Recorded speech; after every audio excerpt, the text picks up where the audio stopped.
இன்றைக்கு மத்தியில் ஆட்சிக்கு வர வேண்டும் ஸ்டாலின் துடிக்கிறாரு. எதற்கு?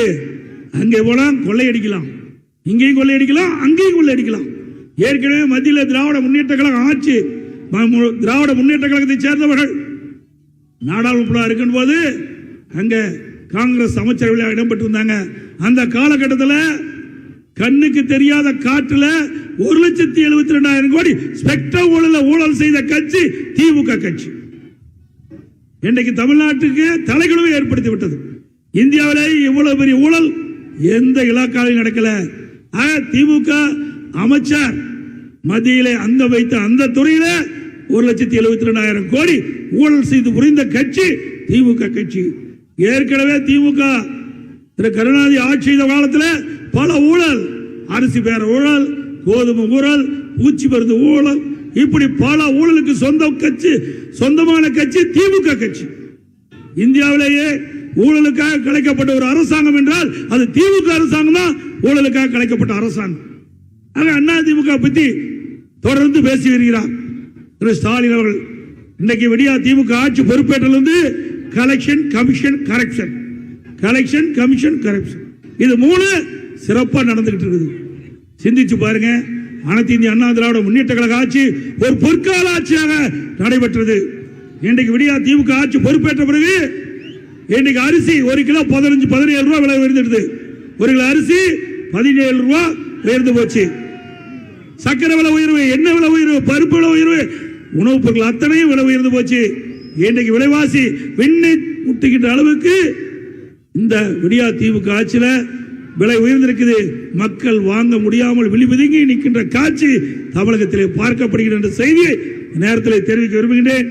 ஆகவே அனைத்து இந்திய அண்ணா திராவிட முன்னேற்ற கழக அரசு ஒரு பொற்கால அரசு என்பதை இந்த நேரத்தில் கோடிட்டு காட்டி, அதோட கொரோனா காலம் மக்களுக்கு வேலை இல்லாமல் இருந்தாங்க. அந்த காலகட்டத்தில் தைப்பொங்கல் வந்தது.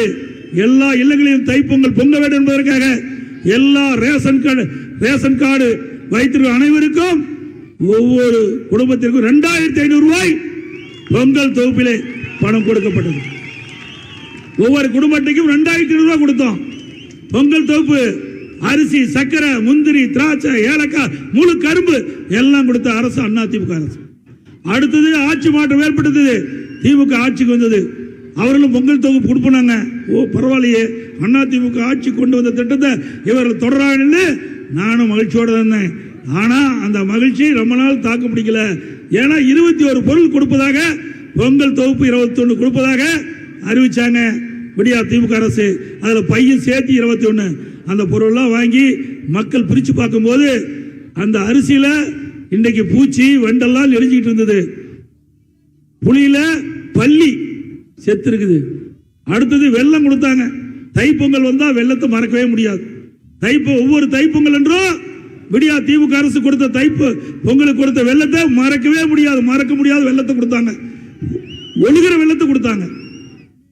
அந்த ஒரு பெண்மணி ரேஷன் கடையில் அந்த பொருளை வாங்கி அந்த வெள்ளத்தை வாங்கி தூக்குது, ஒழுதுகிட்டே போகுது. அதுல ஏழைகளுக்கு இந்த பொங்கல் தொகுப்பு கொடுப்பதில் கூட பல லட்சம் கோடி ஊழல் செய்த அரசாங்கம் திமுக அரசாங்கம்.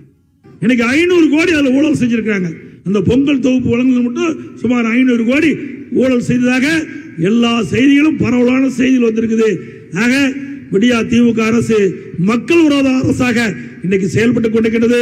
அது கட்சி அல்ல, அது ஒரு கார்ப்பரேட் கம்பெனி. அந்த கம்பெனி இன்றைக்கு விரிவுபடுத்திட்டு இருக்கிறாங்க. அதுதான் பார்க்கப்படுது. அது கட்சி அல்ல. கட்சினா அண்ணா திமுக தான் கட்சி. அண்ணா திமுக தான் கட்சி. சாதாரண தொண்டன் கூட உச்சபட்ச நிலைக்கு வரலாம். சாதாரண தொண்டன் முதலமைச்சர் ஆகலாம். சாதாரண தொண்டன் இந்த இயக்கத்துக்கு பொதுச் செயலாளர் ஆகலாம். அப்படி ஒரு கட்சி இருக்குன்னு சொன்னா அது அண்ணா திமுக கட்சியில் தான் இருக்குது. வேற எந்த கட்சியிலும் கிடையாது.